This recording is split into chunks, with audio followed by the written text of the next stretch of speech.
5번 과징금에 대한 설명으로 옳지 않은 것은 1번 독점 규제 및 공정거래에 관한 법률 소정의 부당 지원 행위에 대한 과징금은 부당 지원 행위의 억지라는 행정 목적을 실현하기 위한 행정상 제재금으로서의 성격에 부당 이득 환수적 요소도 부과되어 있으므로 국가 형벌권 행사로서의 처벌에 해당하지 아니한다.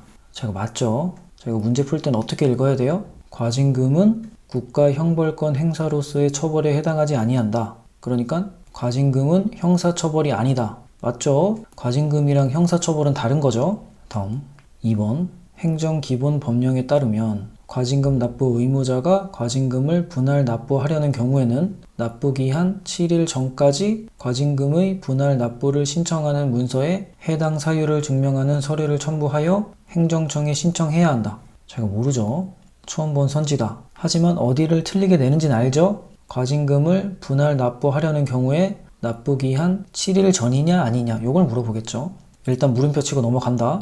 다음 3번 관할 행정청이 여객 자동차 운송 사업자의 여러 가지 위반 행위를 인지하였다면 전부에 대하여 일괄하여 최고 한도 내에서 하나의 과징금 부과 처분을 하는 것이 원칙이고 인지한 위반 행위 중 일부에 대해서만 우선 과징금 부과 처분을 하고 나머지에 대하여는 차후에 별도의 과징금 부과 처분을 하는 것은 특별한 사정이 없는 한 허용되지 않는다. 자, 이거는 처음 본 선지지만 옳다고 생각할 수 있죠. 자, 행정청이 여러 가지 위반 행위를 인지했다면 전부에 대하여 일괄하여 최고 한도 내에서 하나의 과징금 부과 처분을 하는 것이 원칙이고 이건 충분히 그럴 수 있겠다 생각이 되죠. 일단 인지한 위반 행위에 대해서는 모두 과징금 부과를 해야죠. 그런데 여기서 뭐라 그래요? 인지한 위반 행위 중 일부에 대해서만 우선 과징금 부과 처분하고 나머지에 대해서는 차후에 별도의 과징금 부과 처분을 하는 것은 특별한 사정이 없는 한 허용되지 않는다. 그렇겠죠. 인지했으면 모두 부과하는 게 맞겠죠? 이게 상식적이다. 다음 4번 과징금의 근거가 되는 법률에는 과징금에 관한 부가 징수 주체, 부가 사유, 상한액, 가산금을 징수하려는 경우 그 사항, 과징금 또는 가산금 체납 시 강제 징수를 하려는 경우 그 사항을 명확하게 규정하여야 한다. 자, 이것도 처음 본 선지지만 옳다고 생각해야 돼요. 이런 게 바로 틀릴 수 없는 선지죠. 자, 과징금의 근거가 되는 법률에는 과징금에 관한 부가 징수 주체, 부가 사유, 상한액, 가산금을 징수하려는 경우 그 사항, 과징금 또는 가산금 체납 시 강제 징수를 하려는 경우 그 사항을 명확하게 규정해야겠죠. 당연한 얘기 하는 거다. 자, 요런 경우라면 옳지 않는 거 찾는 거죠? 근데 2, 3, 4번 다 처음 본 선지다. 이럴 때 2번 답 체크해야죠. 3번, 4번은 옳을 확률이 높죠. 틀릴 만한 게 없잖아요. 2번은 이 납부기한 7일 전 요거를 틀리게 내는 경우가 많잖아요. 문제를 풀면 7일이냐, 10일이냐, 15일이냐 뭐 이런 거. 그래서 실제로 정답은 2번이었다.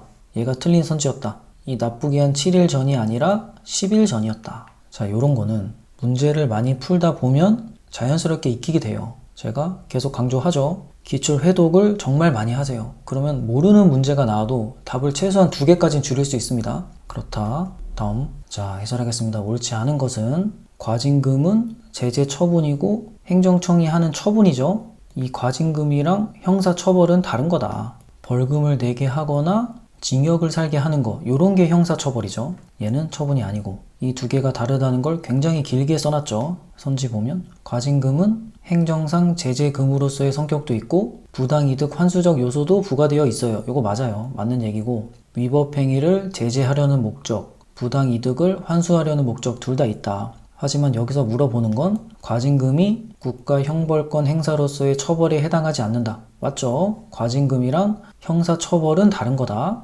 다음 2번 과징금 납부 기한을 연기하거나 분할 납부하려는 경우 납부 기한 10일 전까지 신청해야 된다. 이 10일은 암기해야겠죠. 어쩔 수 없다. 선지에서는 과징금을 분할 납부하려는 경우에 납부 기한 7일 전까지 행정청에 신청하여야 한다. 틀렸죠. 7일이 아니라 10일 전까지다. 다음 3번 여러 가지 위반 행위에 대해 과징금 최고 한도액은 정해져 있고 만약에 여러 가지 위반 행위를 인지했으면 전부에 대해서 하나의 과징금을 부과하는 게 원칙이다. 나눠서 과징금 부과할 수 없다.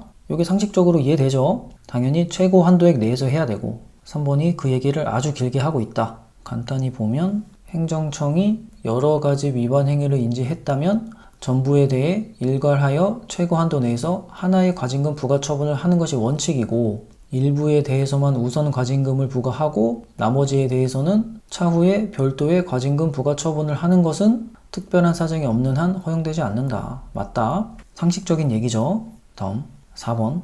요 선지도 처음 봤더라도 틀릴 수 없는 선지다. 과징금 근거 법률에는 각 호의 사항을 명확히 규정해야 된다. 이 각 호의 사항을 다 외울 필요는 없어요. 이런 거를 애매하게 이상한 거로 줘서 틀리게 내진 않아요. 행정법이 그렇게 문제를 내진 않는다. 부가 징수의 주체, 부가 사유, 상한액, 가산금을 징수하려는 경우 그 사항, 과징금 또는 가산금 체납 시 강제 징수를 하려는 경우 그 사항. 당연히 이런 사항들은 중요한 거니까 명확히 규정해야겠죠. 그래서 4번도 맞는 선지였다. 다음 문제.